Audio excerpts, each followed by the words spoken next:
Welcome back, everyone. I'm Mitch, and this is the Final Exodus. I'm sitting outside with you today to bring a very important topic, probably the most important and dear to my heart. The word is restore. And I want to share this word restore with you in the context of spiritual communication, and that is the series I'm working on right now. And I just pray, before we get too far here, that the Lord God Almighty will enter into our time and that you will have an encounter with Him as opposed to an encounter with me. So, Father, join us, I pray, and lead us in the way everlasting to the glory of you, that your glory would shine in us and bless the world we live in. So let's get started. I don't want to be too long and winded on this video because I want this to be a very doable video for you. I want you to be able to hang in there through it because it's so important. So the word is restore. To restore. We're going to learn what that means. We're going to look at it for a second here. So I say this, the problems on earth are greater than most people realize. Wouldn't you say? A lot that is happening is going unnoticed. But there are solutions to every issue we face. There are a lot of problems happening in our own households. Right? Certainly you're coming to these videos with your own things that you know you're working through. And we're talking about restoring. We're talking about healing. So there are solutions to every issue we face, whether we realize all this or not. Whether we realize the problem is there or we suppress it. Whether we realize there's a solution or we don't. This is all true, whether we realize it or not. The Father of all creation has created a way for healing.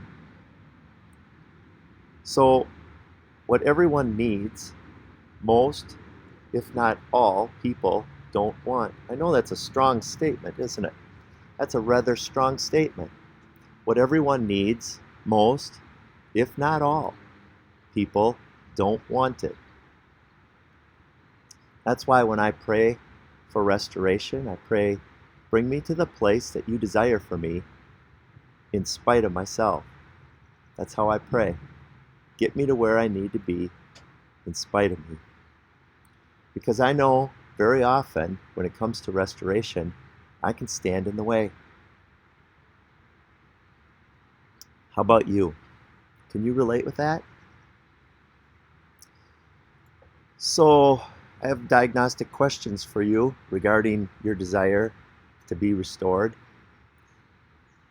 Do you believe the truth hurts you or that the truth restores you? Many people would say it's both. I was on a walk one day with my wife. You may have heard me say this. And we were contemplating, does the truth hurt? She says, Mitch, Jesus is the truth. If the truth hurts, you're saying Jesus hurts. You know, his ultimate goal for your life is to strengthen you. He doesn't want to kick you to the curb to do you harm, right? He wants to bless your life on eternal levels. Maybe not the way we think we should be blessed, maybe not what we want. He will give us what we need, but that's blessing nevertheless. He doesn't want to destroy your life or tear it down. He wants to bless our lives. And he's capable of doing that.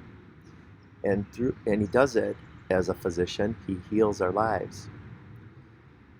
So do you believe that the truth hurts you or restores you? I really believe it restores us. And I mean, if it hurts, it's probably because we're not on his page. That's what I'm thinking. So Another diagnostic question for your desire to be restored is, do you have a love for the Word of God? So I would ask you, are you hungry for His Word? Do you read it to understand what the intention is behind the author? Because that will tell you a lot about your desire for healing. Because that's where healing is in His Word, and also in the voice of His Holy Spirit. He gives us a Holy Spirit that we may know the thoughts of Christ, the thoughts of the mind of the one who made us. And then I ask you, do you live a compartmentalized life? In other words, are there some things in your life that you think, if you just box them up, tightly package them, and do them behind closed doors or in the darkness, that you're going to actually be okay? Do you live a compartmentalized life? Are you honest? Are you honest with each other? Are you honest with yourself? That will determine if you want to be restored. The only way we'll receive this truth is if we're honest. So in the context of spiritual communication, there's communication that comes to us from the mind of the one who made us. This is what I have been referring to as glory. His glory comes to us. And when His glory resides in us and grows because of the light of our eye gate is where the light comes in. And the light comes in according to the goodness of our eyes. If our eyes see well, then the light in us will be bright. But if our eyes do not see well, then we have darkness in us, is what the Bible says. So seeing with God's eyes is important, and we can't live compartmentalized lives and say we want to be restored. It's just a conflict, it's a contradiction, it's not good thinking, right? So what does restore mean? Let's just look at this word restore. Let's bring it up here, restore. To restore something to its intended glory means to bring something to the glory that the one who made us intended. That's what restore means. Now, I had intended to bring up the definitions. I looked it up. You can do that very same thing. Also in Strength Finders, I don't know if you've ever heard of Strength Finders, but restorative is a strength of the human heart. And maybe I should bring this up for you because it may interest you.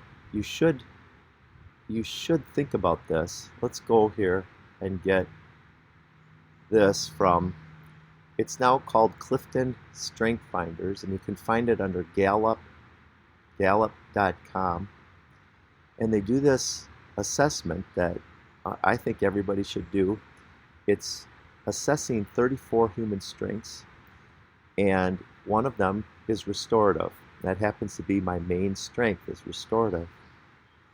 And it's a desire I have within me to bring everything to its intended glory that God had intended for it at the time that He created it. I love this paragraph here, if you want to read this paragraph with me, talking about anybody who's restorative. You may prefer practical problems or conceptual ones or personal ones. You may seek out specific kinds of problems that you have met many times before and that you are confident you can fix.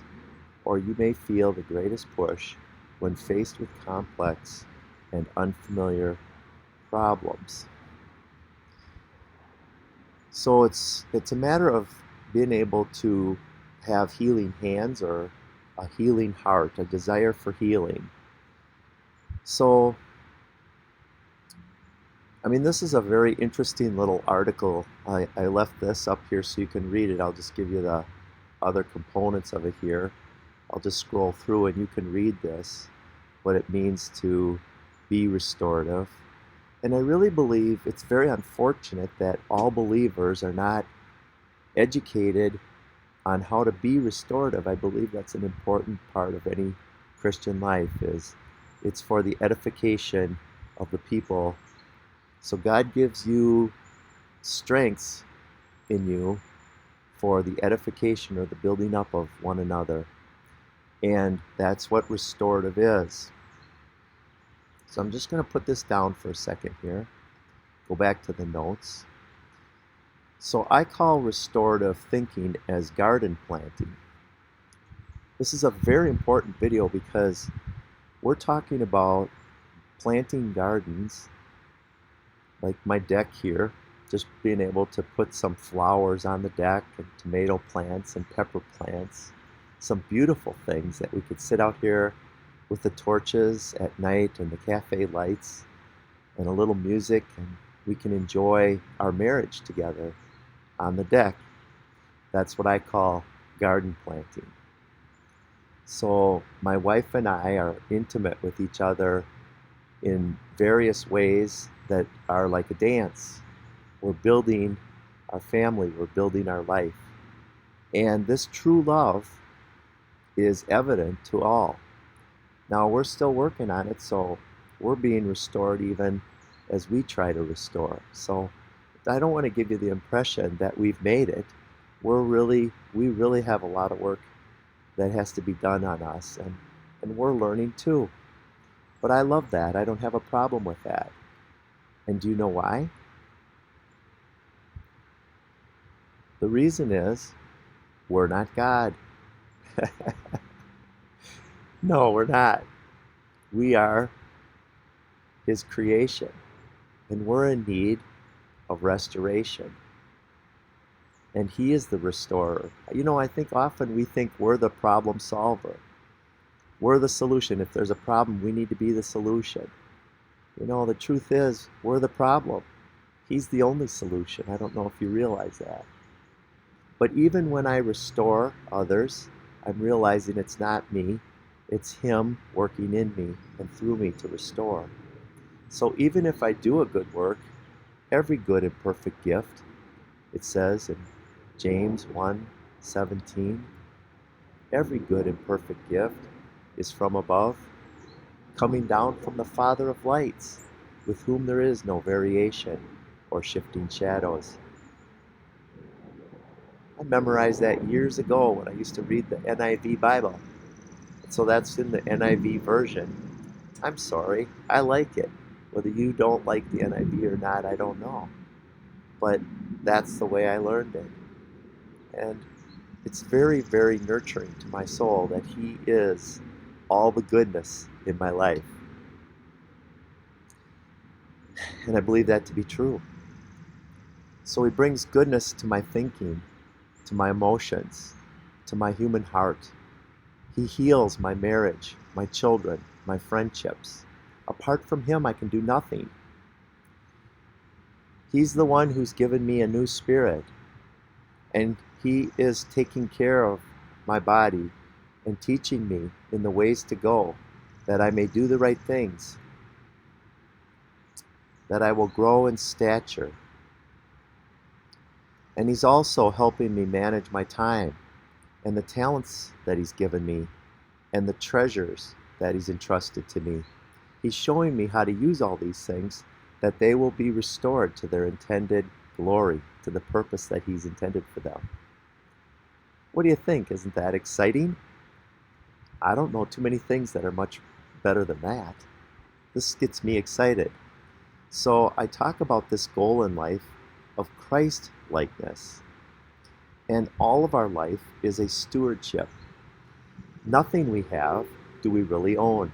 It's all owned by the one who created it. And He even owns me. He purchased me with the price of His precious blood. He owns me. Praise the Lord. He owns me.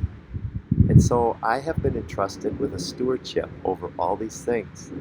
And He will bring them to task of how I've handled them. He's going to let me know.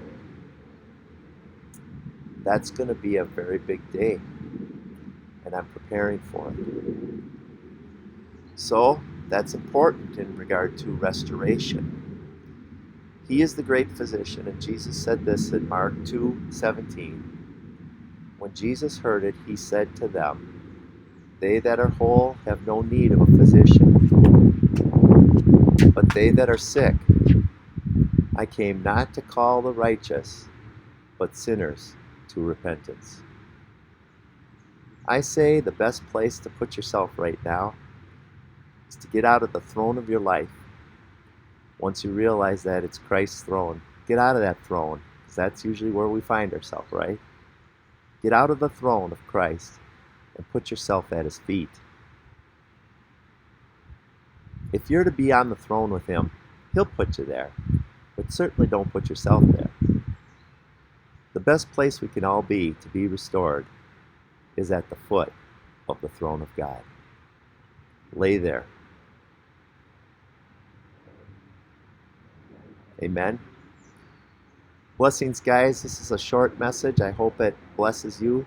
Think about these things, and they'll make more sense too as we bring them up in the future as we continue in spiritual communication. I'll talk to you soon. God bless you.